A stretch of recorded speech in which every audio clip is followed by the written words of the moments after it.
Welcome to Infidelity Truths. Before we dive into today's gripping story, please take a second to like this video and subscribe to our channel. Your support helps us create more thrilling stories just for you. Let's begin. I always pictured my wedding day as the pinnacle of joy, a day where every detail would come together to celebrate my love for my fiancée, Lauren. Months of planning had gone into it, choosing the perfect venue, curating the guest list, and writing vows that poured out my heart. I was ready to marry the woman I thought was my soulmate, the one who'd stand by me through anything. But hours before I was to say I do, my world came crashing down with a truth so devastating it reshaped my life. The night before the wedding, tradition kept us apart.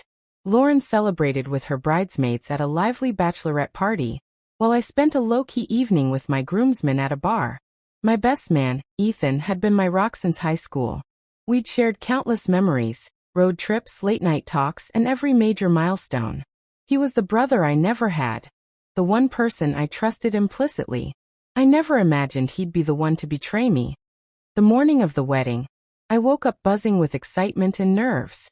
Then my phone pinged with a message from Lauren's maid of honor, Rachel. It was short but chilling. "You need to know before it's too late. Room 312. My heart sank. Part of me wanted to dismiss it as a prank or a misunderstanding, but dread gnawed at me. I had to know. With my hands trembling, I made my way to room 312, each step heavier than the last. When I pushed open the door, the sight hit me like a punch to the gut. Lauren and Ethan, asleep in each other's arms, tangled in the sheets. The woman I loved and my best friend had shattered my trust in a single, unforgivable moment. I stood frozen, the image searing into my mind. Anger, heartbreak, and disbelief surged through me, but I didn't wake them. Instead, I pulled out my phone, snapped a photo for proof, and slipped out quietly. I wasn't going to let this destroy me, not yet. I had a plan to make. Back in my room, I steadied myself and made some calls. First, I texted Rachel, thanking her for the heads up and asking her to stay silent until the ceremony. Then I contacted the wedding planner, making subtle but deliberate changes to the day's schedule. I wasn't going to let Lauren and Ethan walk away unscathed. They'd face the consequences of their betrayal in front of everyone. At the ceremony, I stood at the altar, watching Lauren glide down the aisle in her stunning white dress, her smile radiant and oblivious. I forced a smile, my heart pounding as I played my part. The officiant began, and the moment for our vows arrived. Lauren went first, her words dripping with promises of love and fidelity. The irony was almost too much. When it was my turn, I took a deep breath, looked her in the eyes and said, "Before I share my vows, I have something to show everyone." I held up my phone, displaying the photo of Lauren and Ethan from that morning. The crowd gasped, murmurs rippling through the church. Lauren's face drained of color, her hands flying to her mouth. Ethan, standing just behind me, froze, his eyes wide with panic. I turned to Lauren.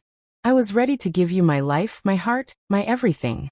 But you couldn't even make it through the night before our wedding without betraying me. And Ethan, my best friend, you threw away years of brotherhood for this."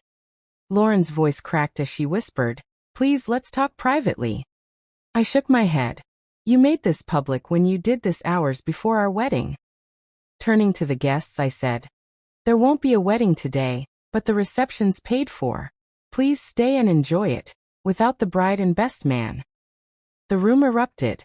Lauren fled in tears, her dress trailing behind her. Ethan tried to slip away, but a few of my groomsmen blocked his path, their faces hard with disgust. My family and friends surrounded me, some offering hugs, others applauding my courage. The reception became a celebration of my resilience, a party to mark the start of a new chapter. It wasn't the day I'd planned, but it felt like a weight had lifted. In the days that followed, Lauren sent desperate texts, claiming it was a drunken mistake, begging for forgiveness.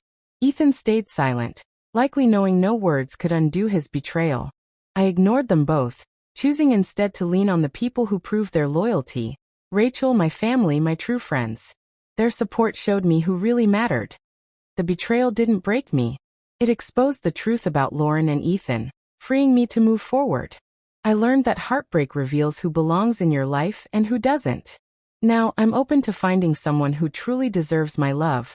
And I'm grateful for the clarity that came from the pain. As for Lauren and Ethan, they got what they deserved, a lifetime to live with the wreckage of their choices. Thank you, my amazing subscribers. Wow, what a journey. If you've made it to the end of this story, I just want to take a moment to say thank you. Your support means everything to me. Every time you watch, like, and comment, you're helping keep this channel alive and growing. And trust me, the best is yet to come. I see all your comments. I feel your love, and I truly appreciate each and every one of you. If this story touched your heart, hit that like button and drop a comment below. I'd love to hear what you think.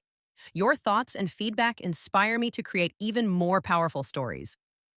And if you haven't already, subscribe and turn on that notification bell so you never miss a new upload. More shocking twists, emotional journeys, and real-life lessons are on the way, and I don't want you to miss a single one. Together, we're building an incredible community, and I'm so grateful to have you on this journey with me. Stay strong, stay inspired, and remember, sometimes life's greatest lessons come from the most unexpected moments. See you in the next story.